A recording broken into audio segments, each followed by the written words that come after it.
This talk is about IoT, basically. All right, that's the main thing you need to know. And I have it, I've run through this talk, and first time I think it ended up being 2 hours, and the second time it ended up being 30 minutes. So it'll fall somewhere, hopefully within an hour.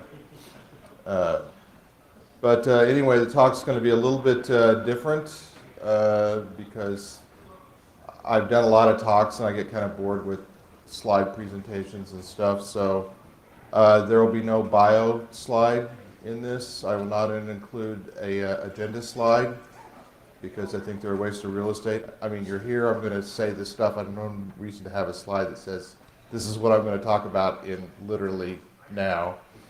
And then I don't put any memes in my slides. I simply would hope that I could actually say something funny that you laugh without a picture. So, and to me, memes are kind of the new version of bullet points from, a decade ago in presentations. So, why not? But anyway, the main theme for this is that there is more to IoT than just the application itself. If you're a researcher and you're looking at this stuff, you have to look at something beyond the app. You need to look at where that app resides within its space. And most IoT setups, to give you kind of a rough idea, you have on the left is the thing, which talks to a routing device, and then that talks to the internet. And typically, it's usually Bluetooth to talk to the routing device, which is often a phone, or though it could be your home router or whatever. And then on to the internet. I have Wi-Fi there, but basically TCP/IP, and it's doing a web protocol kind of a thing. On the things, typically when I do research on them, I typically start with, I just want to get an idea what normal usage actually is for the thing. So I get an idea of, hey, this is what the thing is supposed to do. And then I start coming up with some type of attack scenario based upon the device itself. I don't just instantly start saying, hey, I can do this hacking thing or that hacking thing. It's no, where does this, you'll see what I'm talking about here in a minute as we move forward. With the Bluetooth stuff, I took out a whole bunch of slides. There's a link at the end. Excuse me. There's a link at the end of the presentation here because I did a blog post about Bluetooth hacking and tools and stuff like that, and it's fairly detailed and technical. So there'll be a link to that at the end, so that'll kind of help cover that area a little bit. But basically what I typically do is I try to figure out, can I fingerprint whatever the thing is? Is there some way using the Bluetooth stuff that's built in to fingerprint it and look at it, see what it can do? GAT characteristics. I don't remember off the top of my head accurately what GAT stands for, but I think it stands for computer stuff. And basically it's like, think of it as like, from the computer world, it's like open ports, okay? But it's for Bluetooth, and some of these have read access, some of them have read write, and depending upon the situation and what's been opened up, there you have it. There's some actually that are standard that are almost always open. For example, the name of the device, when you're Bluetooth scanning and you see, Sarah's iPhone, that's a Bluetooth open port, so to speak, that you're looking at. I also note the pairing method, how it pairs some versions of Bluetooth, and depending on the device itself, it may allow more than one thing to pair to it. Some only allow one thing, and that's kind of interesting. The pairing methods are worth discussing on their own. The first item is a numeric comparison. You've probably seen this where the smart thing has a screen on it and it displays a number, and you make sure that number matches on the other side. There's just works, and yes, that's how it's written in the 2,500 page Bluetooth standard. It's called just works, and it actually is exactly numeric comparison, but it's all zeros. So there's just basically it's no password. Some people do, and it's become kind of popular, where they do a 4-digit passcode. So that exists as well. That's not a part of the standard. The passkey method is a little more secure. It's basically a number is generated on one side, and then you enter that number in on the other side, and then some math happens over Bluetooth, and they are now talking to each other, okay? To put it extraordinarily simply. And then there's the out-of-band method, and that is there's some other method, and this is where you have to it gets kind of difficult to actually do the out-of-band method. I'll have an example of that later on, so you can say, oh, okay, that's what he meant by out-of-band. I also look at the Wi-Fi traffic. I typically use the man-in-the-middle protocol, the man-in-the-middle proxy tool, and there's a paper that I did on this also at the end of the presentation that I have a link to, and I kind of go into that a little bit more in detail, but I use that a lot, and just basically Wireshark sniffing, looking at from the other side of the routing device, whatever it is, talking to the internet, and looking to see does it do actually, and they all talk web protocols, okay?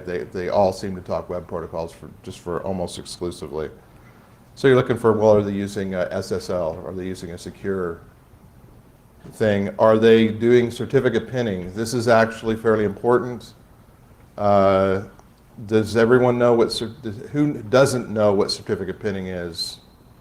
Okay, a few people. All right, certificate pinning is, I can't use that man-in-the-middle proxy thing on, let's say, Facebook, for example, because Facebook has pinned their certificate inside the app. So they say, I can only talk securely to Facebook, and I know it's Facebook because I know what the certificate is. I've got a mathematical process here to identify that certificate as being the proper one. And so certificate pinning, that prevents me from setting up my own, fake Facebook page or Facebook server at Starbucks and gathering people's passwords as they connect up, that kind of thing. And I also try to check are they doing basic web security stuff, since it's web protocols, and I'm not going to cover that, but just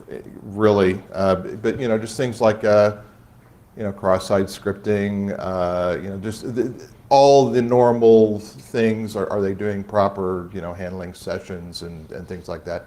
All that applies there as well.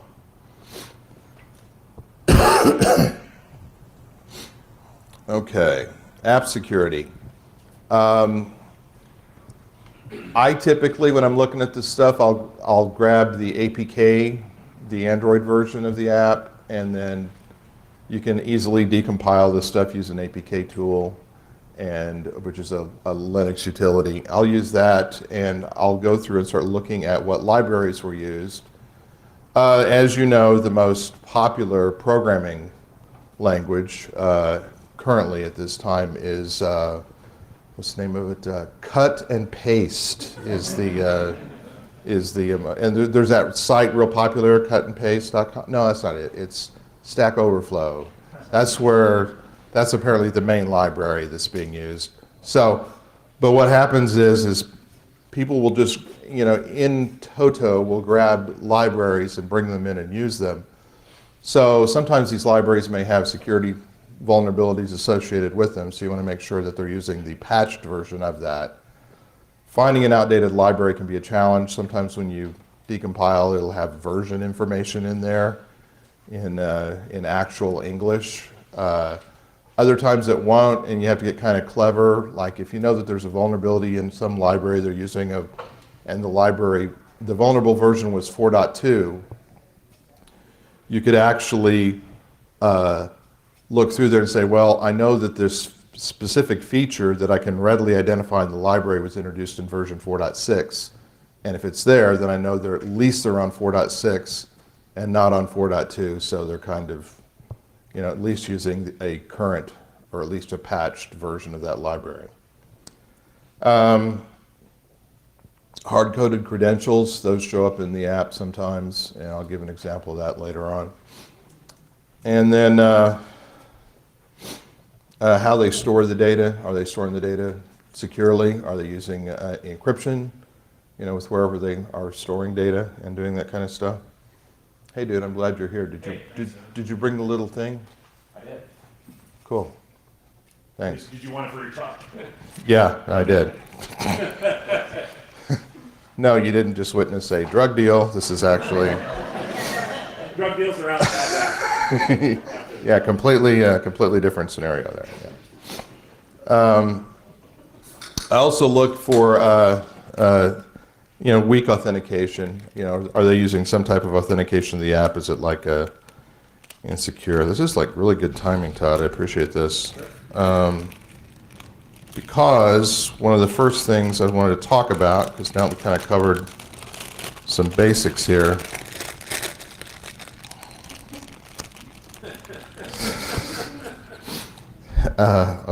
It's actually in pseudo one piece.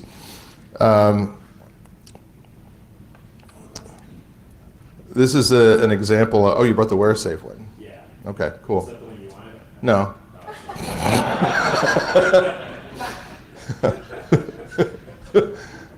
Kind of blew the whole thing. No, okay, pretend that this looks just like that, okay? I'm not gonna, I shouldn't even have said what it was. That was probably a mistake. Yeah, doesn't matter. We're not really recording this, are we? Nah, surely not. Anyway, this is a personal protection device, is what this is. And it's not a toaster or anything like that, because I decided if I'm going to look at IoT stuff, maybe I should look at harder, more serious targets. A personal protection device, this particular one, this is by a company called Roar, and this is the Athena device. Now what these are mainly marketed towards women that if they're they put these on, they talk to a phone, and if there's a problem where they feel like they're physically being threatened, they press the little recessed area there, and it can send alerts to people in their contact list to say, hey, here's my GPS coordinates, bad shit's going down. And the reason it's on a discrete little thing that can clip to like a, inside of a shirt, bra strap, on your pants, on a, just anywhere you can clip it, is that it's possible that if someone was in a threatened environment and they pull out their phone to call 911 or to call their friends, that it could cause things to escalate, phone gets slapped out of the hand, and bad things happen. So that's why it's supposed to be discreet, so they can just kind of, act like they're scratching or whatnot. Now, like I said, it's mainly aimed toward, marketed toward women. However, it's starting to be used by, let's say, people that are going to protests under repressive regimes, people that are like, doing human rights work overseas, that kind of thing. So these are being used sometimes in hostile environments. So it's kind of important that they get security right, understanding that aspect of it. This is just one that I looked at out of multiple. If it's possible, if someone could get me some water, that'd be great. So I'll quit coughing. They're getting it. There's a gray shirt is handling it. Back to our map, okay, so you understand this particular device. So So we have on the end, we have Roar's Athena device, talks to a phone via Bluetooth, and then Wi-Fi onto the cloud, the web, and all that. So, kind of just going through some of the things we talked about earlier. The pairing, it uses just works. That's not great, but it's, you know, understandable that there, I mean, yes, it's kind of disappointing that someone used the same security level that they would to pair to a headphones, you know, that they do for something that's meant for security. However, poking around using tools like GATTool on Linux, I tried querying all the typical GATT ports, and I could not talk to the thing. I could connect up, and the first thing I would run, I would be instantly disconnected. That is, oh, thank you very much. The entire talk, people just bring me random things up here on the stage. It's just the way things are. But this was nice that it would actually, the Bluetooth implementation was put together like this. I really like that. I don't know how many people have heard of what LE privacy is. This is, what it is I think the LE comes from low energy. Back in the old days when they had Bluetooth Classic and then Bluetooth Low Energy or BTLE or BLE, or you'll see it multiple ways. Before in 4.0 of the Bluetooth spec, they just jumbled it all together. LE privacy is a way of making the thing less noticeable to scans and to add a little bit level of security to the particular device. And to give you an example of that, for the Roar Athena, how they do their implementation of it is they, the Bluetooth has essentially a MAC address that's associated with it. They change that periodically. I think in their case, I think it's every 30 minutes. It'll get a new MAC address. And the idea being is that if someone is trying to track an individual, at best, all they're going to get is the MAC address. They're not going to get anything that actually gives a name or says anything, and the MAC address changes every 30 minutes. Every time the button is pressed, it also changes the MAC address. And that's kind of cool as well. So every time the device has been activated, even to do the, because there's different levels of alerts. You put 1, 2, or 3 clicks and it does stuff. Also, if you hold the thing down at 90 decibel thing, because I found that out by accident. yeah. It's funny, I'm on Slack saying, oh my God, Todd, how do I turn this thing off? It's really annoying. So I had the one taken apart and I just shorted it, so, which worked. But yeah, if the batteries, I have battery swap, that's a typo. I'm so glad I found something wrong in the slides while I'm up here presenting.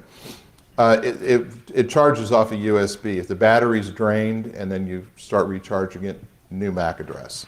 So that's really nice that it has that level of privacy, because a lot of times there are women out there that say, I don't want to wear a Fitbit because I'm afraid that my ex is going to track me using my Fitbit. And so you have something like this, and it makes total sense to implement this kind of thing. As far as the app security goes, all the libraries were up to date. They were storing their stuff securely, and they were using certificate pinning from app on phone to the interwebs. So that was really nice. And they actually used same choices with their encrypted web stuff, which is good. The conclusion on this particular device is that they put a whole bunch of security in place in there. As a researcher, this was hard. This was a hard target, and it was hard to prove all this stuff. You had to really kind of dig to see that things were being done correctly. So it was kind of interesting. Just a quick word on these things. There's a couple of these devices that we looked at. uh, outside of this one that we found problems with, including one where there's a denial of service, where you can do stuff via Bluetooth and it's trackable, completely and totally trackable. And you can knock it offline from the phone, and there's no indication in the app on the phone that it's offline. That's a bad thing, okay? Because you could have someone there hitting the button, trying to, notify someone that something's wrong, and they think someone's on the way, and no one's on the way.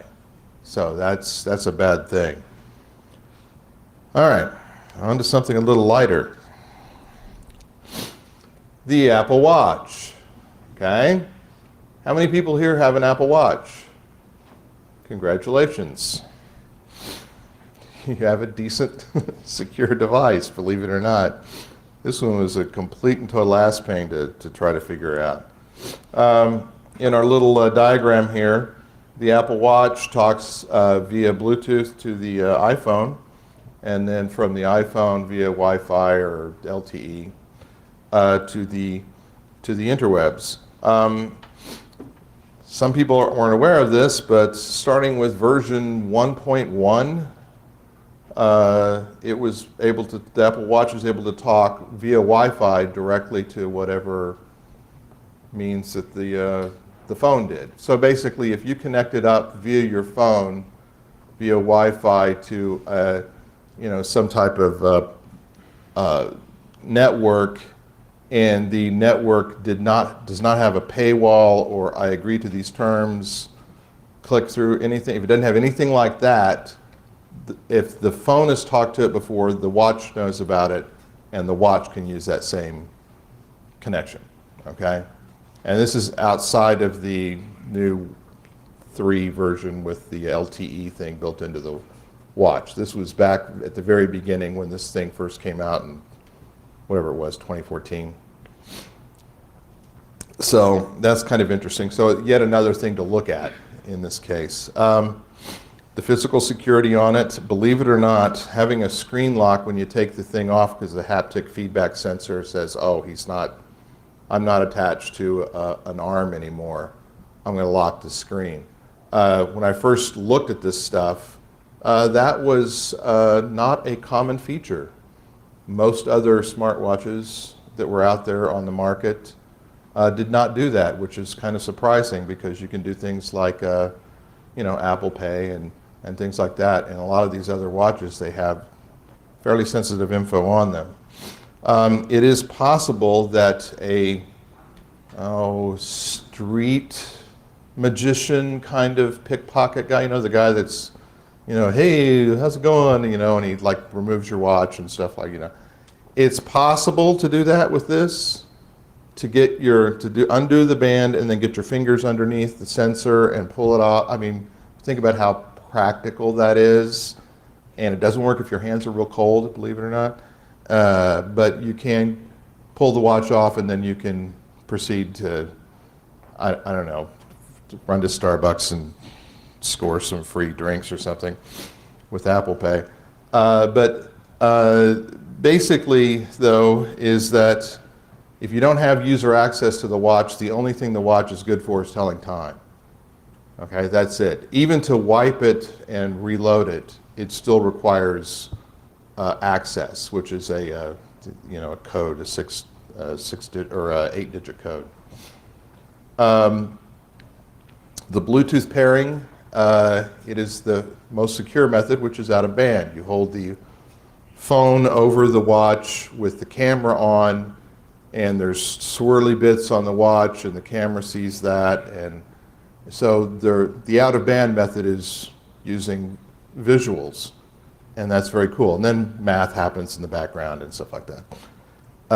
As a backup, they use the passkey method, which is the second most secure method. So the first one is, and the default one, and the easiest one is the most secure one.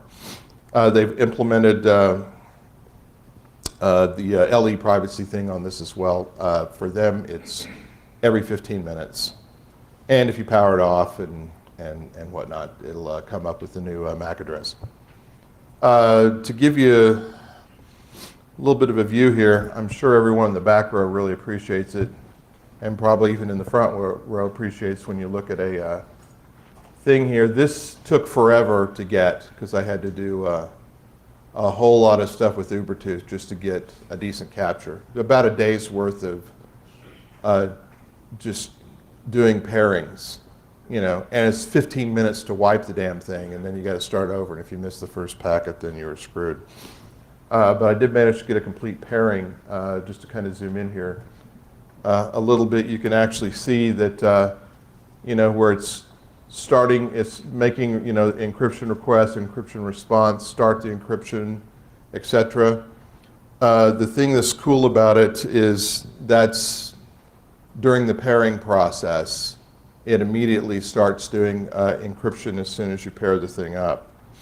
And like I mentioned, the privacy implementation was the MAC address changes periodically, and then on top of that, the first thing they do in that encryption thing is they do a Diffie-Hellman key exchange, and they rotate the Diffie-Hellman key every 15 minutes. They generate a new one. And so that means that if you were able to somehow actually capture the Bluetooth traffic with a Bluetooth sniffer, that data is encrypted. And if you're a, you know, a nation state actor and have access to break shit, if you break the key, you've basically got 15 minutes worth of the traffic, and then you're going to have to break another key. Okay? So this is unbelievable levels of security. And it's why I have one on, and I even wore this to like Black Hat and DEF CON and the whole bit. So I you know, because I figured, well, it'd be a nation state that would, if they're going to do anything, that would be, would go after that. Or a guy with a club that would hit me or whatever, the other threat model. The Wi-Fi that happens via the watch, I also looked at that just for grins. It's improved substantially since watchOS 2.2. Most of the traffic is encrypted with same choices. There is very little plain text. I did see, I saw a plist come over in plain text related to location services, but it was signed. So that was good. And I saw some small graphics files also tied to location services, and I tried monkeying with those, and nothing really bad happened except it wouldn't display the image because it's a freaking watch and there's not a lot of real estate there to work with anyway. And again, talking about the same choices, this is typical for most Apple stuff. And as you can see there, they're using, you know, the TLS RSA with AES 256 cipher blockchain stuff, and that's good. Okay, 256 is heavy. 128 I think is also common because 128 uses less battery power and everything. So I know you'll see a lot of apps on things, but at least, you know, this is like, you know, it's like, wow, they're really going for it. On this, basically, it's in discoverable mode. I'm not sure if you know what discoverable mode is. Basically, it's on Bluetooth, it allows itself to actually be discovered. All Apple products, if you turn Bluetooth on, they are in discoverable mode, which is unfortunate, and it's the only thing I have against them. But there was no exposed GAT characteristics. It gave up much information. The only thing I found were read-only ones, and they gave up normal stuff, and then the whole LE privacy thing kind of killed that whole idea. All right, well, we're doing pretty good on time. This next one, you're going to say, what the hell? On, okay? And I brought it, okay? Since I didn't have to fly here, I drove here. But this is a smart tool. If anyone has a let's see, NRF Connect on their phone. It's a nice Bluetooth scanner. You can go ahead and download it if you want. You can go ahead and look for this thing. It's going to be fairly easy to find and everything. And feel free to probe it and do whatever you want to with it. That's fine. I will encourage you to hack it if you, as it were. And I know because a lot of people, every time I talk about the tool, people just laugh their heads off over it. Basically, the way this is set up, though, is this talks to, does the usual stuff, Bluetooth, talks to the phone talks Wi-Fi, or whatever to the interwebs. And just to kind of make sense of this stupid thing, I remember talking in one of the work Slack channels saying, yeah, I'm going to be working on that power drill. And people thought, oh, wait, you were not making a joke. You're seriously going to look at a power tool? All right, the thing is with this, I don't know if anyone recognizes the brand Milwaukee tool. If you're working with tools for a living, or if you're doing serious construction work, this is the kind of thing that you're going to be using. Without the Bluetooth part, which is called One Key, this is an expensive tool. This is the best tool I have, okay? This is really the best tool I have, because I mean, because I'm not a construction guy, I'm a computer guy. But this thing is great. It has you see there on the far side there, it has 4 profiles for it. You can store those profiles. You can obviously you can scan and find the device and whatnot, and that's me finding the device, and then before I pair it up to it. The thing that's interesting about this, where you actually start to see some value for its industry, is that, let's say you're a contractor, because you can keep track of this not only on your phone, but also, and keep an inventory, because they have other things that have Bluetooth on them, by the way. You can store it on the web, and the web has a nicer interface. So let's say you had 4 of these, and you're a contractor, and you're working a job, and the guys are drilling wood screws into wood, and a couple of them are over drilling, and they're cracking the wood, and it's like, oh, we got to replace that. You crack the wood because it's something that's going to show. Well, you can go in and put together a profile that tweaks the torque, and then push the profile down to the tools, and now you're not having that problem. You're saving some money, okay? Other features that this thing has is that you can assign a state to it, okay? So you could say it's available for checkout, it's checked out, and you can say Bob checked it out, and so you know that Bob walked off with this tool and he has it. You can say it's down for maintenance, and you can say it's lost or stolen. We'll get back to that one in a second. You can take pictures and attach them to the tool, so that way you know what your tool looks like, I guess. But also you can take pictures of the receipt, so you have the purchase date, that kind of thing. So now you know, like if you want to take it back, or you want to schedule maintenance based upon when it went into service, etc. So there's a lot of information that you can gather and put together with these tools. Now back to the stolen thing. When you mark the tool stolen, you can actually set it up and send basically a kill message that disables the tool from working, okay?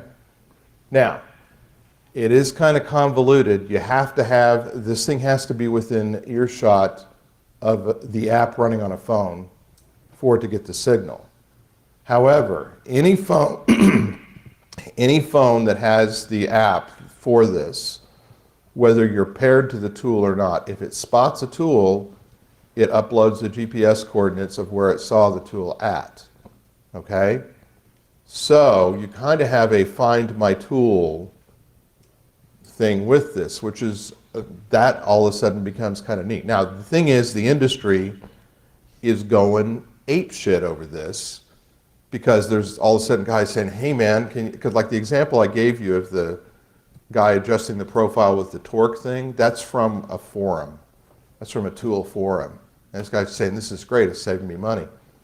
But uh, everyone's going crazy about this. They're asking for features like, can you put in something that tells me that the tool's been dropped?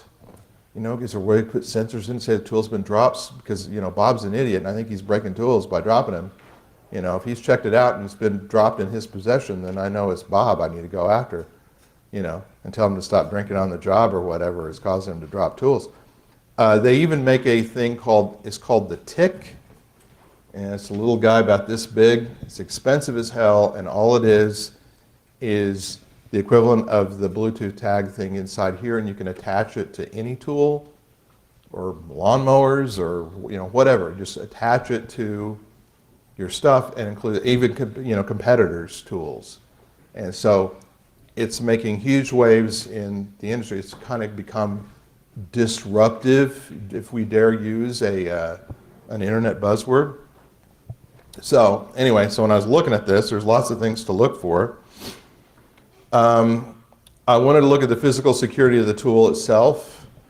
For you to send a Bluetooth update to the tool, there's on the top here, you have to actually switch it to Bluetooth mode for it to have a profile pushed down to it. You can't push one down to it while the thing's running, or whether it's in drill or drive mode, which is kind of cool. You cannot write values that are out of range. So if this has an RPM of, I forget what it is, I don't know, 2,500 RPM or whatever, you can't send 25,000 RPM to it and then the guy uses it and it explodes in his hand and, you know, mass chaos ensues and all that. That doesn't work, okay? I tried altering a profile that was stored on the phone and then pushing it out to the drill, and it just capped it off at the max. It didn't allow me to write values beyond what it was supposed to write, which was kind of cool. It only has two values anyway, which is RPM and torque. Okay, but it's got real fine adjustments on those. Some of the issues with the Bluetooth, it's very easy to remotely fingerprint these things. The pairing just works, which is kind of disappointing. Just to give you an idea, this is a scan of the from a phone. I had a bunch of stuff that was command line, but this is just easier to read. And up there at the top, note that number there. That's that 0006, 007, etc. Okay, that's a unique number for this tool. Okay, that's the Bluetooth name of the device. And the MKE is a dead giveaway that it's a Milwaukee tool thing. Plus, you look at the manufacturer name string. That's one of the GAT characteristics. And it says Milwaukee tool. The model number string is interesting. It says that BLE112 in there highlighted in red. That tells me, by Googling that, and also by doing some other probes and whatnot, that this is, Blue Giga is the people that put together the Bluetooth chip on here, so I know what kind of Bluetooth implementation it is. This thing is capable of getting a firmware update to it. The current version of firmware is that BLE 112. It does support encryption. They appear to be using it, which is interesting. I think it was just on by default and they don't know they're using it. But nonetheless, that's, so there's, but you can then just, the version of firmware, now you can download that version of firmware for the manufacturer, start your reverse engineering on that and really go after the tool in a different way. Like the others that we looked at, basic security was in place on their communication from app to cloud. And I know I talked about that before, but this is to give you an example. Highlighted up there in red, there's a few settings that, and this is a screenshot from man-in-the-middle proxy, just to show you, because they did certificate pinning, I had to defeat it and then get in the middle with that by decompiling the app, turning off certificate pinning in the code, and then recompiling it and signing it loading it on the phone. But in there, they're doing things like prevent things like cross-site scripting and just other basic things that need to be there to kind of help secure the web stuff. They've got it, and they were using that in there, which is good. They did have a problem with, is everyone familiar with what bearer tokens are? See a few heads are nodding, okay. After authentication, that big blob of text in the middle, that's a token for access to the server. It's a bearer token. And down in the JSON, down there toward the bottom, in the bottom red box, it says type of token, bearer, and then it has a user ID that's associated with that. Okay, so if you re-log in or whatever, you get a new token. However, if the expires in, the age on this thing, typically on bearer tokens, you don't want them to be, an hour is a good amount of time for a bearer token. This one expires after a year, and it's stored on the phone, so conceivably if the phone was broken into, then whammo, they're going to wreak havoc on your tool inventory or whatever. But I mean, nonetheless, that wasn't great they were doing there.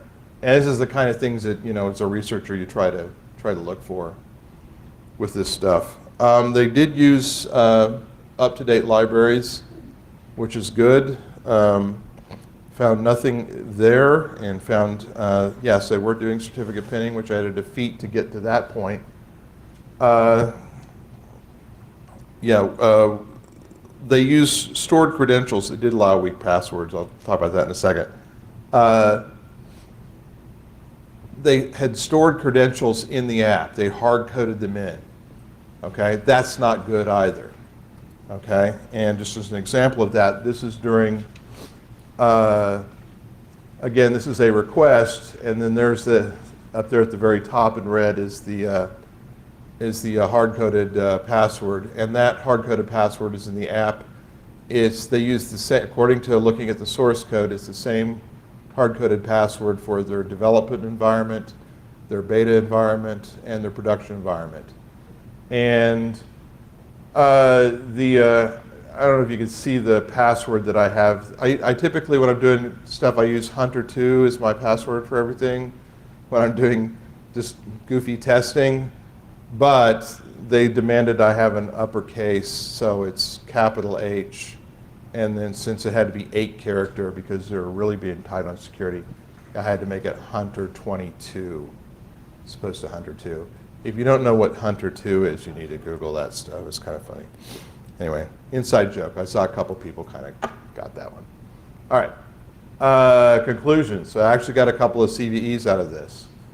This for the stored credentials in the app, which is kind of bad, and the long-lived bearer token, which that's also kind of bad as well. I didn't get a CVE for this because it's really not worth it, but you can do fingerprint and tracking of the app via Bluetooth scanning. And that's bad because I don't know about you, but I don't just like put one drill in the garage and that's the only tool I have. This is with all the other tools, okay?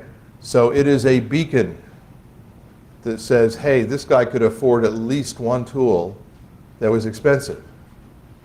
And if I'm a bad guy and I'm prowling around a job site looking for, tools to steal, and there's 5 of those trailers parked on the property, it's pretty easy to figure out which trailer has the tools in it, okay? Particularly the hand tools and stuff.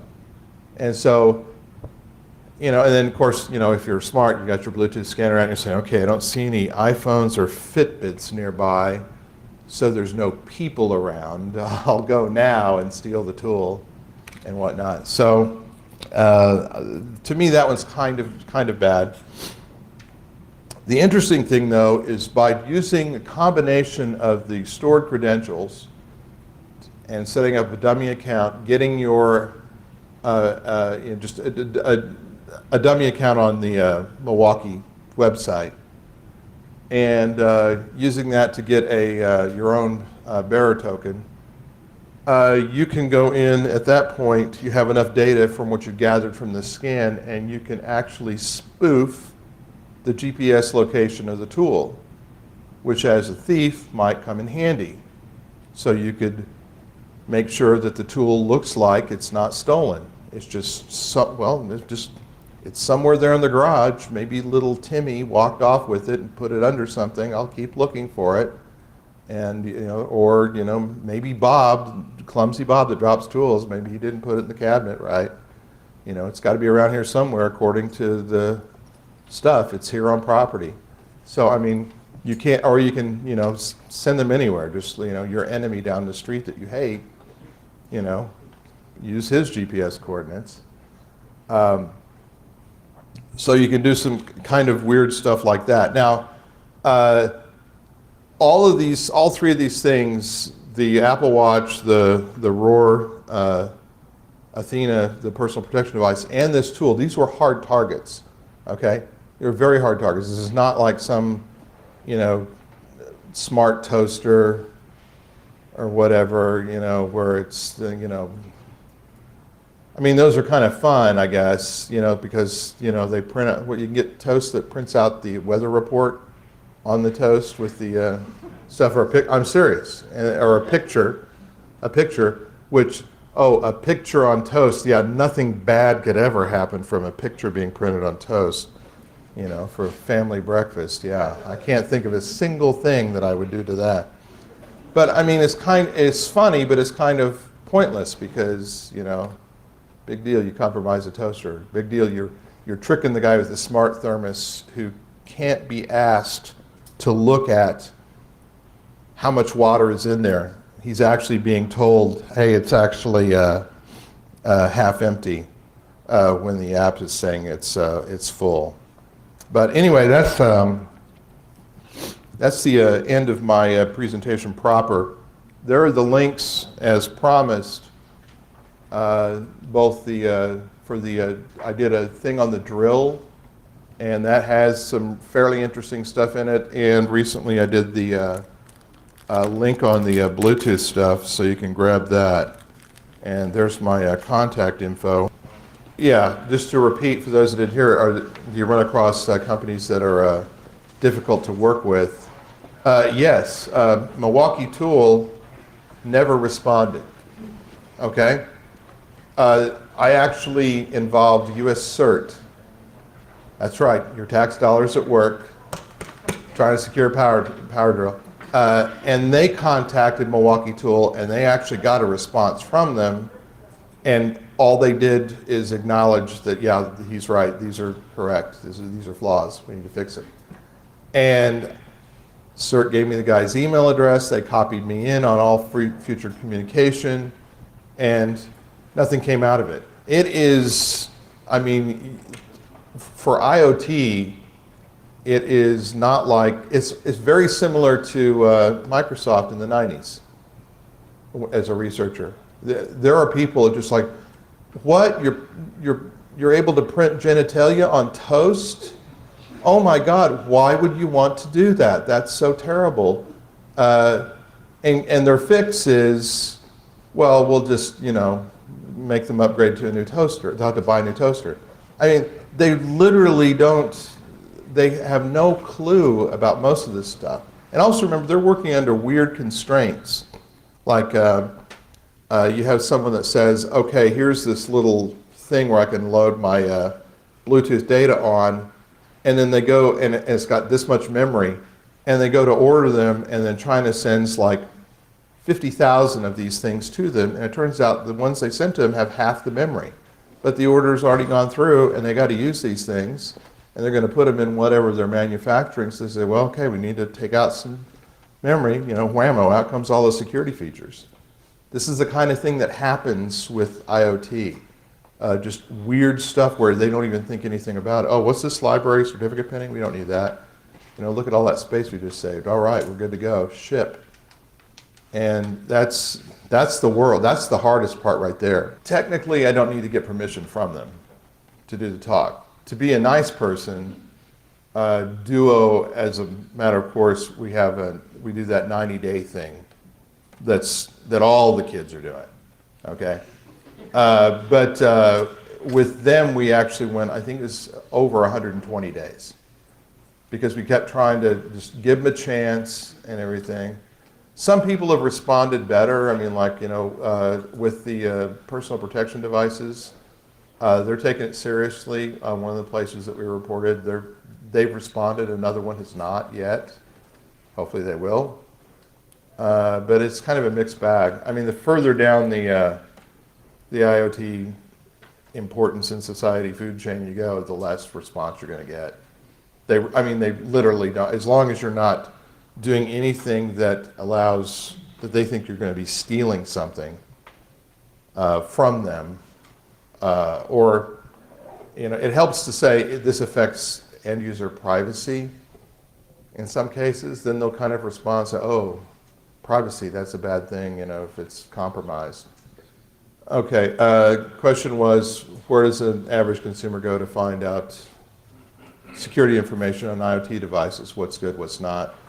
There's really not kind of I would hope in the future that at some point as more of this stuff continues on, that there's going to be some type of kind of privacy element to it. Like, instead of saying security, you say, is user privacy guaranteed with this product? And maybe someone like Consumer Reports can kind of get involved in that, saying this device is unsafe because it allows bad guys to break into your home with your smart home stuff because I can open all the doors, blah, blah, blah.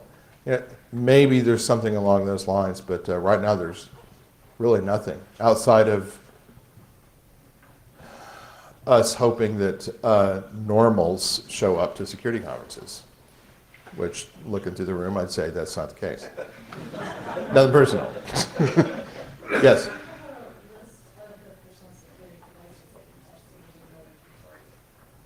Okay, question was on the personal security devices that we've tested. We will be publishing that.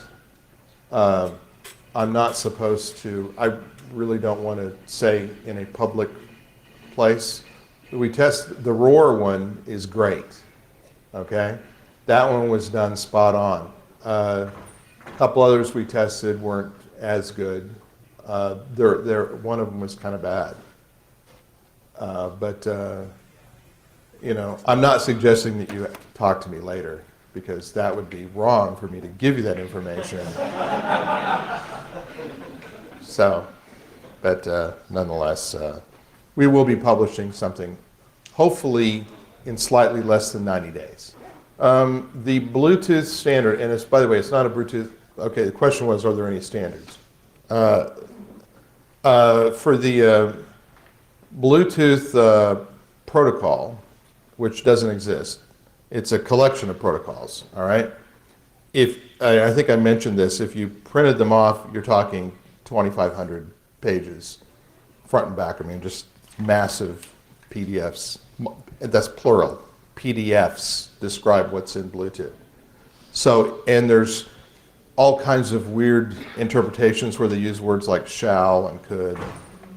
And so there's hardly even standards within that itself, okay? Now, due to places like cutandpaste.com, Stack Overflow, and GitHub, as people get better and they're focused on libraries and using good libraries, and these libraries by default have good features turned on, things aren't nearly as bad. And so, believe it or not, security is slowly improving for IoT. As long as they continue doing their cutting and pasting, and there's some